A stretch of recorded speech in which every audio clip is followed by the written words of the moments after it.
memastikan cooling system enjin kita lebih efektif lah. Kalau kata bermasalah kipas tak kuat dalam masa kita jam ataupun kita speed tengah masa waktu siang kan, tengah panas, enjin tak akan sihat, kurang sihat sikit lah. Itu gearbox pun boleh masalah sebab dia akan bersangkutan kelas plate, kelas gearbox dalam semua, dia akan CC tu akan kembang. Jadi hampa kena pastikan sistem cooling lebih baik, upgrade. Okay. Jangan lupa pakai cooling sekali, cooling ambil yang original. Okay. Jadi kalau kata lagi satu tip, kalau kata radiator apa problem, kalau dah pakai radiator dah 5 tu ke atas, memanglah original, tapi tak perlulah kita nak tukar atas ni saja kan. Biasa orang bajet dia tukar atas ni 200 setengah, tapi bawah dia terlepas tak tukar. Servis saja, servis boleh tukar atas ni, yang cap atas ni selalu akan crack atas ni, terutama kereta yang tak pakai coolant.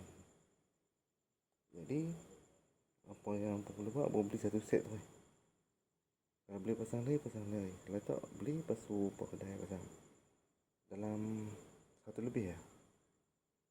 Dah layer semua kereta, untuk semua kereta, bukan untuk Vira saja, tapi semua kereta nasihat saya tukar, untuk pastikan kualiti dia tahan lebih lama.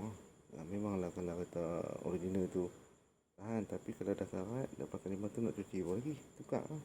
Okay. Dapat guys. Alright. Satu, dia akan cooling system enjin kita lebih sejuk sebelum balik lah. Lagi satu, gearbox kita lambat. Lagi satu, aircon kita jadi cepat sejuk. Cantik. Tak perlu tunggu lama, sebab kelebihan kita pakai sistem kipas yang besar kan, dengan penjagaan cooler apa semua, terbaik untuk kesihatan kereta kita. Yang pernah pakai, saya komen tengok, tak bagi pendapat, ada perbezaan ke tak ada perbezaan. Dia pernah pakai kipas besar lah, tapi tak perlu lah nak buat kat depan ni.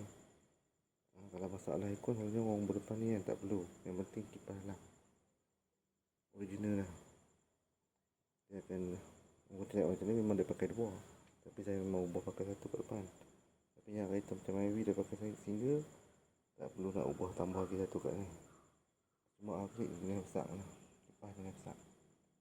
Untuk Myvi lah, dua ada setengah pakai kereta setengah kereta dia beza, ada setengah pakai satu kipas, ada setengah pakai 2 kipas. Macam ni pakai 2 kipas, sebab kereta besar kan. Alright guys, dapat jangan lupa subscribe guys. Tunggu lagi dalam channel Dika Ros. Ini nak bagi tip berkenaan dengan kipas radiator. Kalau hampa nak upgrade, hampa kena upgrade jenis ni, besar punya 7 bilah, tapi yang penting motor ni besar motor. Okay. Tadi hampa tengok dah kan angin dia macam mana, angin spinning. Jadi dia akan menyelamatkan enjin kita cepat sejuk, aircon cepat sejuk, dan semua masalah daripada overheating tu terhindar lah. Jadi hampa kena pakai jenis besar lah. Okay. Tukar jenis besar, tak kira semua kereta boleh pakai.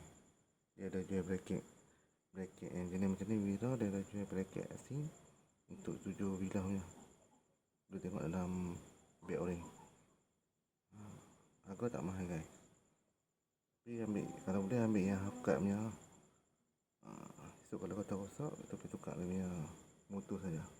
Sebab frame ni kita dah boleh masuk untuk 7 bilah. Kalau boleh ambil yang 7 bilah. Ni 7 bilah.